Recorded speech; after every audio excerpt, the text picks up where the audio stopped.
ao que interessa. Na aula passada eu disse a vocês que Maquiavel foi o fundador da filosofia política moderna. Se existe um fundador da filosofia política moderna, temos que entender então que existia uma filosofia que antecede a filosofia moderna ou a política moderna. Nesta aula nós vamos ver então a filosofia que antecede a Maquiavel. Inicialmente vamos voltar para o mundo grego, na filosofia antiga, no século V a.C. No século V a.C., a cidade de Atenas é conhecida como o berço da democracia do mundo ocidental. Em Atenas nós temos ali uma democracia direta, ou seja, uma democracia que tem a participação efetiva do cidadão nas decisões das questões políticas da cidade. Em Atenas existe ali um grupo de filósofos chamados sofistas, que por definição significam sábios. Os sofistas são considerados e são chamados os primeiros professores particulares da história. E por quê? Porque eles cobravam pelos seus ensinamentos. Eles vivem em uma Atenas em que a democracia direta faz com que o cidadão participe das decisões políticas. E quem era o cidadão de Atenas? Eram os homens maiores de idade, nascidos em Atenas e proprietários de terra. Eram pessoas com posses econômicas. Isso correspondia a cerca de 10% da sociedade.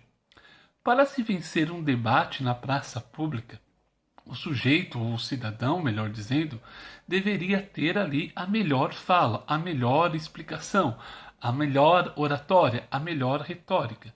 E os sofistas eram especialistas nisso. Dizia-se que os sofistas podiam convencer qualquer um sobre qualquer coisa. E os sofistas acreditavam e defendiam a ideia de que não existe uma verdade universal ou uma moral universal válida para todos. Por isso eles criam o que ficou conhecido como relativismo sofista. Por outros motivos, nós temos lá Sócrates, que é chamado do pai da moral. Sócrates vai criar uma filosofia moral onde, por seus ensinamentos, vai buscar mostrar aos homens como eles devem agir. Os homens deveriam agir de acordo com o seu ser e com o seu devir, ou seja, uma natureza específica e a obrigação de agir conforme essa natureza. O seu discípulo Platão, em um livro chamado A República, em um dos seus diálogos da República, ele vai dizer que o verdadeiro governante deve ser o filósofo, ou homem sábio, pois este é capaz de discernir entre o certo e o errado. O objetivo da filosofia antiga é a busca do bem comum. Aristóteles, por sua vez, também vai seguir em certos momentos a ordem de seu mestre, os escritos de seus mestres. Nos seus livros chamados Ética e Política, Aristóteles vai dizer que o homem nasceu para viver em sociedade. Não existe homem que não vive em sociedade.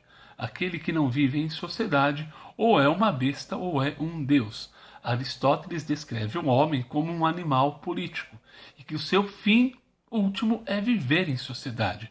A felicidade será encontrada na sociedade, na vida em sociedade. Nós temos aí o privilégio da cidade nos três filósofos. Os três afirmam que o homem, para viver bem, deve viver em comum acordo com a sociedade. Ele deve viver conforme as regras da sociedade e a sociedade prevalece sobre o indivíduo. No período medieval, nós vamos ter acrescidos a esses valores que existentes na Idade Antiga, os valores cristãos. Santo Agostinho, principalmente, vai defender a ideia que o Estado é algo produzido pelos homens, mas essa produção foi concedida por Deus para evitar que os homens se aniquilassem, para evitar que os homens se destruíssem.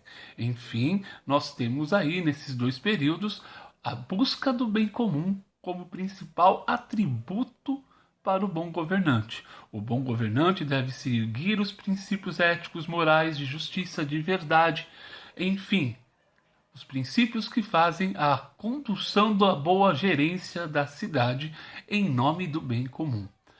E no período medieval eu tenho os valores cristãos acrescidos a isso. O rei é o representante político de Deus na terra. O Estado é uma concessão divina para que o homem não se destrua. Na próxima aula, vamos ver então como Maquiavel muda esse sentido, como Maquiavel entende o que é a política, como ela deve ser, como ela é de fato. Em Maquiavel, só para adiantar, a política deixa de ser aquilo que os homens afirmam que ela deveria ser para ser entendida como ela é. Maquiavel deixa de lado o idealismo político dos períodos anteriores e vai criar o realismo político. Até a próxima aula e um bom filosofar.